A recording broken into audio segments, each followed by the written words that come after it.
जमात की कविता चला मौजूया ये सीखने जा रहे हैं। इस कविता में बच्चों को 0 से लेकर 10 तक यानी 0 से 10 तक गिनती के आधार बताए गए हैं।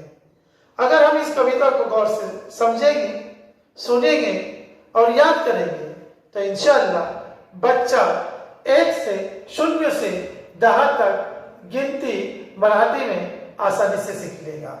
अगर हम इसकी बार बार मशक करेंगे तो बच्चा लिखना भी सीखेगा, पढ़ना भी सीखेगा और गिनती मराठी में वो आसानी के साथ कहेगा, पढ़ेगा। तो चलिए शुरू करते हैं 7वीं कविता चला मौजूया।